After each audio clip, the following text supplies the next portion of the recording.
Êtes-vous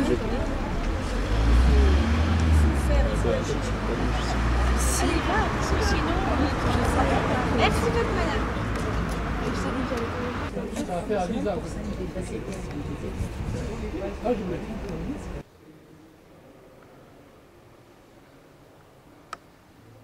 Bonjour, je suis un parent d'élèves. Je représente un collectif d'enseignants, de parents d'élèves et d'élèves.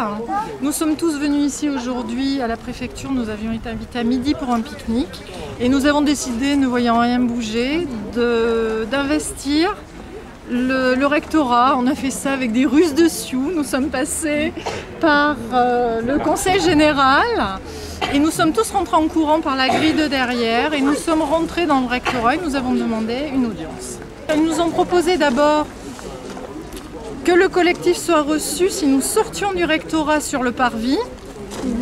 Et ensuite, les gendarmes sont arrivés et ils nous ont dit qu'ils ne seraient reçus que si nous sortions du rectorat.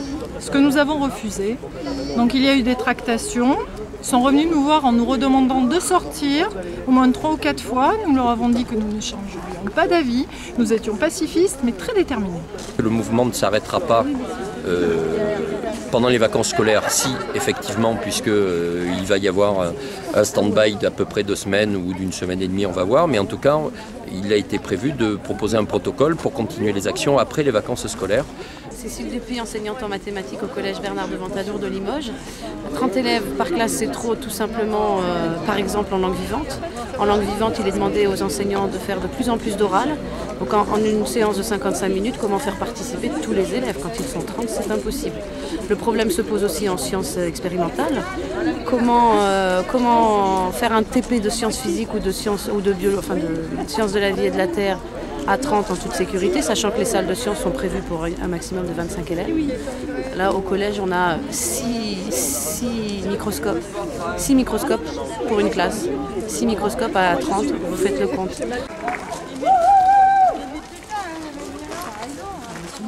Toutes les délégations qui souhaitent être reçues sont reçues par monsieur le recteur et ses services. Donc on a tenu à maintenir ce dialogue, même si effectivement aujourd'hui c'était un petit peu une marche forcée, mais justement on est dans un dialogue et on veut absolument recevoir toutes les délégations comme on l'a fait jusqu'à présent. On est là pour écouter, donc on écoute, après effectivement le recteur relaye l'information auprès du ministre, on fait remonter les informations. Il y aura des réajustements de fait au vu des effectifs au mois de juin.